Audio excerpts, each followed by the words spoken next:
Yes, hello everybody, and welcome to another edition of Full Course Yellow, the In Pit Lane After Party. If you're coming here straight from Channel 31's In Pit Lane, or if you've been watching the show on YouTube, welcome to another half hour. Hopefully it'll be a half hour, because I'm, as the lower third says, I'm Baskerville bound tomorrow morning, getting up at stupid o'clock in the morning to jump on to make my way across the wilds of Melbourne to Tullamarine Airport, and then flying down to Baskerville for the Baskerville Historics, and it looks like it's going to be a great weekend. Not weather-wise, unfortunately, looking very, very wet and but not too cold actually. It's we were thinking at the start of the week it was going to be snowing down there, but it's pretty much the same as here. It's about 16 or 17, so that'll be fine.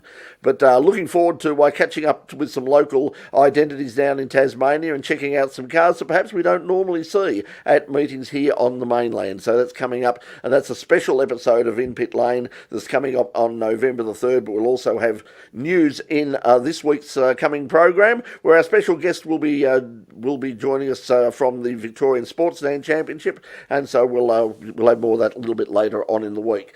But right now, let's find out what's been happening. Big, interesting day if you're someone who likes Ford Mustangs. They've released the new Mustang, and including a bit of a surprise, they also released the artist impressions of the GT3 version, the GT4 version, and the Australian supercar version of the new model Mustang. So I can see Dave looking with a big smile on his face, because he's probably got online. He's ordered two of them already. So, but the GT3 and the GT4, Dave. Don't forget the latest model NASCAR and the track day variants of the the Dark Horse S and the race car version Dark Horse R. This is very impressive news. It's very different in an automotive launch sense, because normally as an automaker, you announce your base level of models when you launch the car. You ride that tidal wave of PR, and then a couple of months down the track, you announce the high performance versions, and then you ride that wave of PR. And then after you've announced the high performance version, you announce the racing programs. Ford threw all of that PR planning in the bin and just went full bore, loaded up every barrel they had, and shot at the media in one go. Everything from the base model EcoBoost coupe and convertible all the way through to the Multimatic built FIA GT3 car, all announced, all unveiled. Now, I know obviously different people have, beauty is in the eye of the beholder, but as a concept, obviously that is a very impressive looking machine. Check out those flares. Yeah, well, it's the standard, GT3 thing of the day, which is you have your fender and then you have another fender. You have one guard, and then you basically bolt another guard on the outside, as opposed to the supercars version that runs basically the standard guard profile with then a flare coming out almost at 90 degrees perpendicular. Yeah, and here's the supercar version. This is the artist's impression of the supercar version. So as we can see, a lot more stock. A lot less aerodynamic, flicks and tucks and strakes and scoops. A substantially smaller rear wing. That is, of course, in line with the mirror. Of course, still there is probably big as well too. I think the change in the mirror there. Well, supercars basically are trying to keep with the Gen 3 car that all of the factory glass house. So the shape of the doors, the shape of the glass, the roof panel, the bonnet, and the boot lid should all effectively be interchangeable with the factory panels. So that's basically keeping the car on the same, as opposed to the current model Mustang, which was kind of stretched and squished and smushed to fit over a sedan platform. Whereas, of course, as we see the GT3 there, it will run, much wider carbon, front and rear wheel arches. It'll run carbon doors, full flat underfloor, front diffuser, rear diffuser, massive rear wing, which of course is on those very long, swan neck stanchions going effectively to the top of the rear suspension mounting points.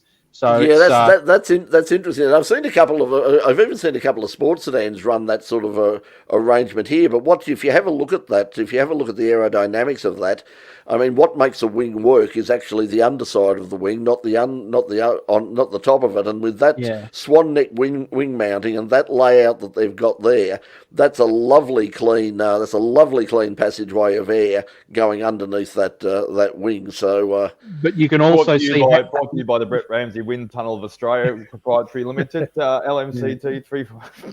you can also see how much further back and lower down the engine will be mounted in the GT3 version by just how much space under the bonnet is now taken, under the hood, I should say. It is as an ode to our American cousins. The amount of ducting that's coming out from the front radiator apertures indicates the engine will be sitting quite down low and quite far back. Of course, these cars, almost all the GT3 cars now are running a rear suspension-mounted transaxle gearbox. So this will be, it'll be available for sale during the course of 2023, homologated probably in the round of homologation tests around September or October of next year. We could even see one at the Bathurst 12 Hour in 2024. Well, that was the interesting thing, that during the launch and afterwards in the press conference, Mark Rushbrook from Ford Performance, the head of motorsport at Ford Performance, was saying that obviously they were looking to debut the car at the Rolex 24 Hour in 24, but they were also they definitely had plans for it to be at Le Mans. That was certainly there, and they also said, and as it went past on the ticker at the bottom, they said the Nürburgring 24 Hours and the Bathurst 12 Hours are also of great interest. So there is certainly a plan in the back of their minds to have that car, at least have somebody in that car, and a version running around here for the Bathurst 12 Hours, and I can't wait. Well, certainly it just goes to show just how serious Ford is. It's basically been rumoured that this platform, the S650, will be Ford's last fully internal combustion engined Mustang, most likely by the time that runs out. Consider we're in 2023, 2024 model year. The chassis will run for about 8 years. That gets us just past 2030, at which point a number of European jurisdictions have implemented a prohibition on the further sale of any internal combustion engine vehicles. So it looks like it'll be a really nice swan song, for the pony car in a number of markets around the world, because that's one of the things that Ford is kind of different than Chevrolet or General Motors, is that Ford is represented both as a brand and as a performance brand in a huge number of markets in the world, as opposed to General Motors. So they want to have cars at the FIA GT3 level, the SRO GT4 level. They're also going to do the track day versions and kind of base, kind of body in white, seam welded roll cage kind of deal. Well, they've even got to show today a dedicated, off the shelf, off the factory floor drag racing version that you can go the Cobra Jet. Ever since they kicked off with my chassis Mustang in 2005, they've basically had factory racing programs, either with a supply of bodies in white through Ford Racing, now Ford Performance, through to factory built race cars, be it 9-inch equipped, 5.4 supercharged Cobra Jet Mustangs for drag racing that sub 10-second cars out of the box from the factory, whether it's been the Grand Am spec, FR500C and the Boss 302R, the Trans Am spec and the Pirelli World Challenge Boss 302S. They had a one-make series FR500S, basically like a Mustang version of Mini Challenge, and even through to now the Multimatic built GT4, the FP350S, the Cobra Jet's been a long-term, they've released several iterations of it. They had a fully electric Cobra Jet prototype, so Ford is committing to Mustang as their halo model.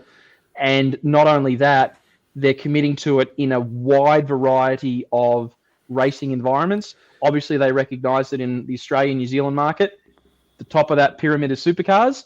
And so they're fresh out of the gate. As soon as that car is eligible at the start of next year, that'll be the bodywork that's on the car. The other thing that was interesting during the launch, and it's with Daily Sports Car, they made Graham Goodwin in that interview with him. Mark Rushbrook also said that Graham had spoken to him in the past about the possibility of Ford making a comeback at Le Mans in the hypercar class or in the LMDH in IMSA GTP.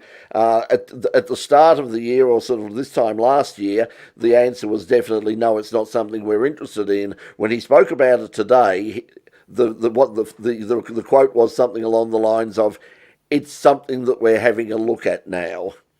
So it looks like Ford have really put their hand up now, and as you say, have got right into this fact that, like, if we're going to have a performance car, let's get right behind this like we did in the old days, and really sort of, So just imagine 2024 in GT3 in IMSA with, like a factory backed Ford team, a couple of Mustangs, and a factory backed Corvette team. Fantastic stuff. And of course, when they go to Le Mans, it'll be Pro-Am, factory backed, but with gentlemen or non-pro drivers.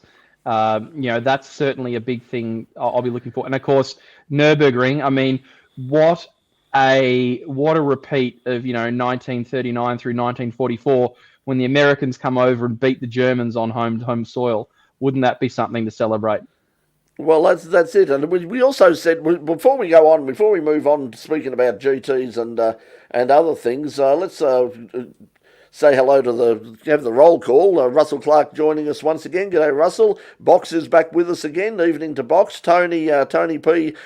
Tony. I will get in touch about those photos eventually. I've been very, very busy week this week. There's virtual Roy from Online Invent. G'day, Roy. And I made sure, yes, Channel 31 are running the ads, thank God.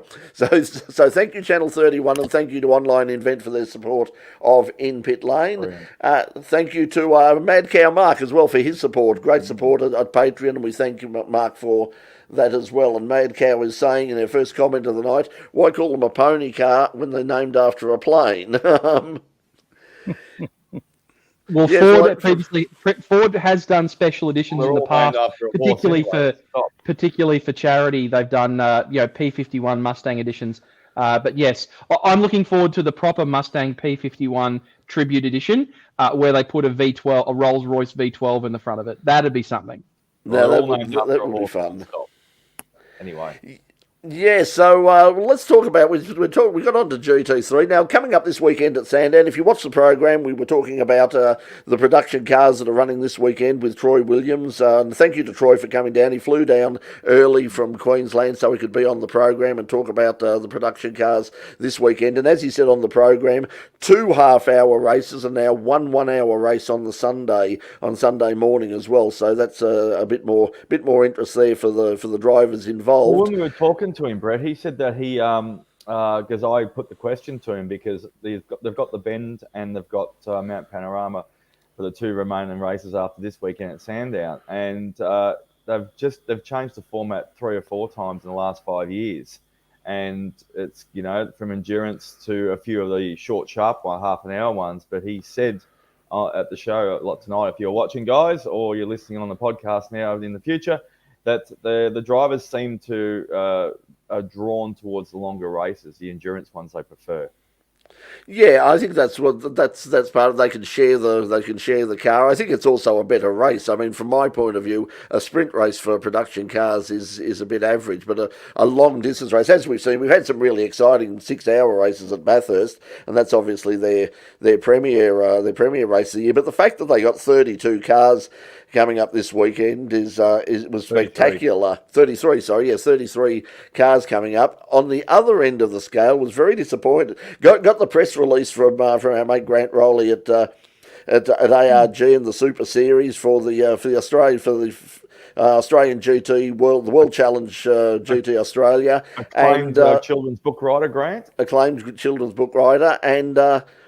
Yeah, I mean, he set out, and there was a bit of a problem, and it only came up, the entry list only came up with 5 cars, and I thought, no, that can't be right. And sure enough, very soon there was, sorry guys, it was truncated. It's obviously not 5 cars. Here's the full list, and it's 12 cars.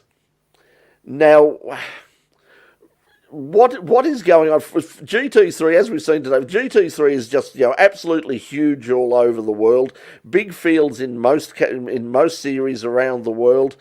but somehow it still hasn't caught on in Australia, and there are still many cars sitting in garages, and the drivers and some of the ones that I spoke to say they have no intention at all of bringing those cars out for the GT Championship in its current form. Dave, you're involved with the sports cars at the local level, at the state level, where a lot of there's a lot of those sort of cars. A lot of the eligible cars are actually racing at the state series. What are you hearing from people? I mean, why do you think it's not working in Australia like it's worked everywhere else? Look, it's not a simple, one answer, a question with a single answer. I think the Australian market is rather unique in terms of the amateur driver target market. I think in Australia we've often seen, as we see, that's certainly one way to find more gentleman drivers is to put a lot of advertising out on 3AW. What we've seen in Australia is kind of a seesaw of kind of the gentleman competitor between the Porsche pyramid and the GT racing fold. So when Australia has a really strong Carrera Cup and a really strong Michelin Sprint Challenge, or as it was previously known, GT3 Cup Challenge, we've tended to see a drop-off in the number of GT entrants. When Carrera Cup and GT3 Cup Challenge are perhaps not running at their strongest, so they tail off a bit, we see the GT side of the equation swing back up again. I'd also suggest that we've also seen a number of categories kind of come in and offer similar sorts of experiences to similar sorts of drivers. So we've got things like the Radical Australia Cup, we've got TA2, we have, of course, Michelin Sprint Challenge, of course, has now really stepped up the level of presentation and the competition that it offers. So you're saying it's a greater landscape, Stilly? That's one of the sides of the coin. Yeah. The other thing is we're only now, after half a season in 2021 and only 3 or 4 events in 2022, we're only basically a season's worth of racing into the new relationship that the Australian GT competitors have with the Stefan Rattel organisation and the Australian Racing Group. So, Ken Collier's heading up, got to make sure I get this right, Fanatec GT World Challenge Australia powered by AWS. Ken's a very smart operator. The most difficult thing is actually there are many different directions that you can pull GT racing. You can go kind of like the GT World Challenge Europe, which is very much professional based. Things like, or as we've seen the Bathurst 12 hour in the past, has been very professional focused. You can go the other way and be predominantly amateur focused. So things like the GT World Challenge in North America. We've seen with GTD in the IMSA series, not GTD Pro. With the FIA in GTE AM, as we see some shakedowners are tuning in. So there are different people want different things. And the unfortunate thing about having a GT3 car that can do so many different things is that not everyone wants to do all of the things that the car can do. There'll be many cars which are owned by, wealthy amateur drivers, but they have no desire to drive them themselves. They want to put a pro in the car, see the car do really well, and have the car accumulate some value so it's a valuable proposition for them to sell. You have other amateur drivers who own cars, and they only want to drive it, and they don't want to drive it anywhere near professionals because they've had some bad experiences with professionals in the past, or they're not operating at the same level. So it's left, guys. So it's if you're a category administrator in a GT category, it is a very difficult thing to try to understand every desire of your competitor base, but B, to also put together a racing format that marries up with what your international overlords want for you, that also fits what the local competitor base wants. So I think that was the thing in the talk with Stefan Rattel earlier this year, which is you can see on our YouTube channel. But he was saying that and he said after the interview as well, he said he did say the market in Australia, he said, is very unique. He said, we just don't have. He said the overseas. He said a lot of people, as you said before, a lot of the rich people are buying these cars, and they're very keen to get a young, talented, gold or silver driver into the car with them so they can compete at a top level, and they can improve their racing. And he said there just doesn't seem to be that interest there. And there were lots of people. Certainly there were people that I've spoken to saying that exact thing that you said about not wanting to race. I had one guy who said, yeah, I've got the car. It's sitting there as long as I line up and Shane Van Gisbergen's in front of me, or Dave Reynolds is in front of me, I'm not bringing that car out because I'm not in the same game as those guys, and I don't want to be there. I'll race the State Series. Happy with that, thank you. Get rid of the pros. I come back. Yeah, which of course is one of the things as well too, guys. So a lot of them don't want to bring cars out at the moment this time of year. Again, it can sometimes be a very fickle competitor base because for a lot of it, as Ando's Railway saying, Australia's a big country and it's harder for small teams to travel one state to the other. Look, costs are not so much of an issue as much as you might think for, say, grassroots races at the GT level. A lot of it's about what they perceive as value for money. This for a lot of them effectively is their golf. It is their holiday. It's the thing they look forward to go away for a weekend. A weekend, again, predominantly male audience, predominantly hanging out with male team members.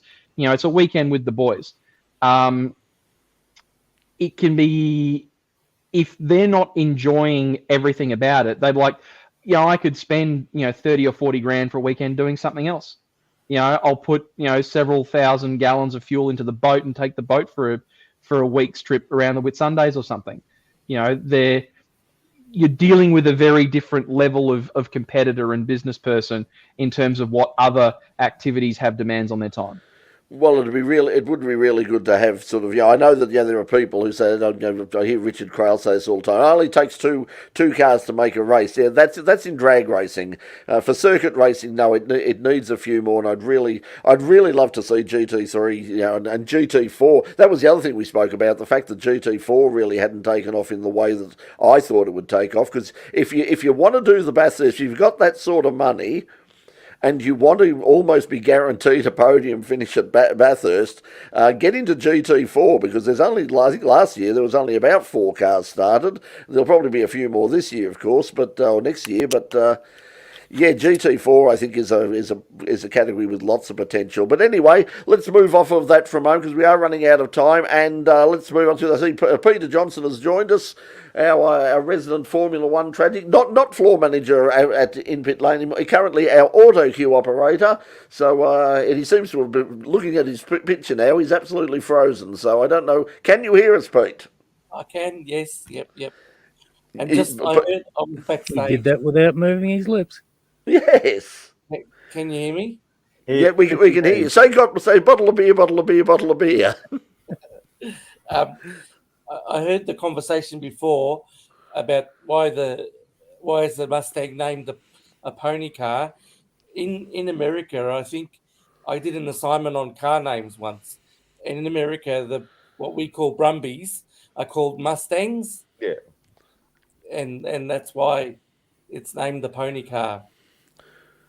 Yeah, it's a very famous. I mean, it's good to see that Ford have embraced that again. In the whole thing about that launch, I watched the launch. The launch is available online in lots of places. It was live streamed, and the whole thing was about we're celebrating the history of the Mustang. We're celebrating its past. We're not embarrassed. This is a high performance, fun car, and we're not embarrassed about that. We're going to get out there and we're going to sell this. And yeah, I think that's interesting. I think. Once again, Matt and Matt's got a lot of connections and knows this in terms of the entry fees and costs, and I think that's the thing that is hitting a lot of categories at the moment, and even talking to some of the drag races up at Heathcote Park on the weekend, they were saying they were getting very worried that there were some of the meetings where it was starting to get very, very expensive to enter, because some of these top fuel, if they want to run with the top fuel guys now, it's becoming a bit like supercars.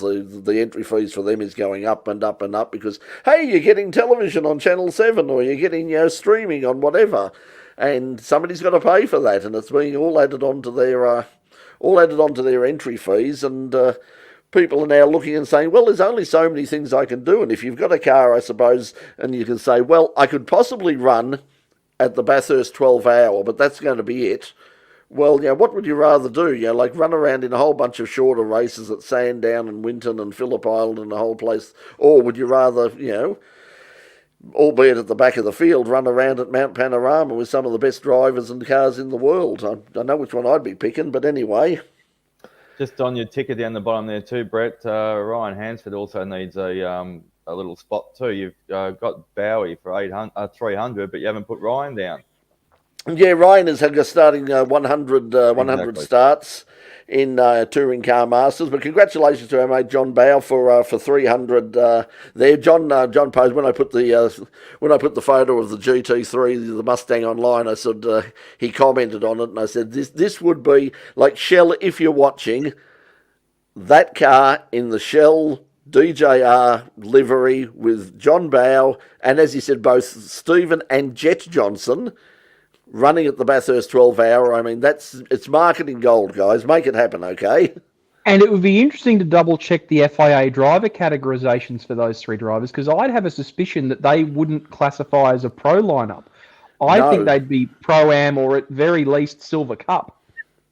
Yeah, I imagine. Yeah, John basically on. I've always thought. In fact, I actually had an online discussion with John Hindhoff about this and he mentioned it on. I think it was on Midweek Motorsport at some stage that somebody very smart overseas, looking for a really really good, so-called bronze driver. Bowie's sitting there simply by dint of his age, qualifies, and as we see in Touring Car Masters, he's still very, very quick and competitive. So he'd be a very good pickup for somebody for a race like the Nürburgring 24 Hour or Spa or something like that. But anyway, he's running on the weekend now. For Formula One news, it's becoming less and less likely. Robert Schwartzman's braking. Yeah, we found out that Robert Schwartzman is going to be running in the young driver test for Ferrari, because every team this year has to run a couple of sessions with a young driver. One of the first practice sessions. Ferrari haven't run anybody yet, I don't think so. Robert Schwartzman is going to run there. That was what Oscar Piastri was going to do. Now, Alpine still have to run somebody. Now, whether it's Oscar or not, I mean, Oscar is still technically working for them. He's under contract at the moment. Anyone want to drive for Alpine at the moment? Put your hand up, guys. Well, the possibility, the outside possibility, is that Jack Doohan could get that run. I think it's been confirmed. He is. Yeah, I'm not. I'm not sure about the super license points, because that's obviously the hold up there. The only thing that's going to stop Pierre Gasly going to Alpine at the moment is if there's a problem for Colton Herta. Now, what's been raised today? Sorry, what was that driver's name? Herten Coulter, or but he was Curtin Hilter. Curtin Hilter, or yes, something like that. Anyway, but Double Holland drapes. Yeah, somebody was pointing out today that if he wanted to pick up, there's still opportunities for him to pick up suitable super license points if he's good enough. If he comes over and races some races in Asia, things like Super Formula, if he could get a start, he could possibly pick up some points there, because it looks like Formula One. The teams are not going to, and the FIA are not going to allow a special dispensation for him. Also, the teams have had a vote about how to deal with the situation of races finishing under red flags, and guess what? They couldn't agree on anything. So basically, it's situation as usual at the moment. So. Yeah, but anyway, let's see what happens. But at least for Dan Ricciardo now, it's looking like that talk of a possible drive at Mercedes as their reserve driver and their test driver might be his only option for next year, because it seems to be running out. Nico Hülkenberg is now very much firmed as favourite to take over from Mick Schumacher at Haas for next year. So apparently that's the word around it already, is that he's probably actually been signed already, and it will be Hulkenberg and Magnussen running at Haas next year. So just before we go out, news on the two-wheel thing, as we see down the bottom. Remy Gardner, it will be racing next year in the World Superbikes with the satellite Yamaha team. So what do you think, Doc? I mean, a good move for him?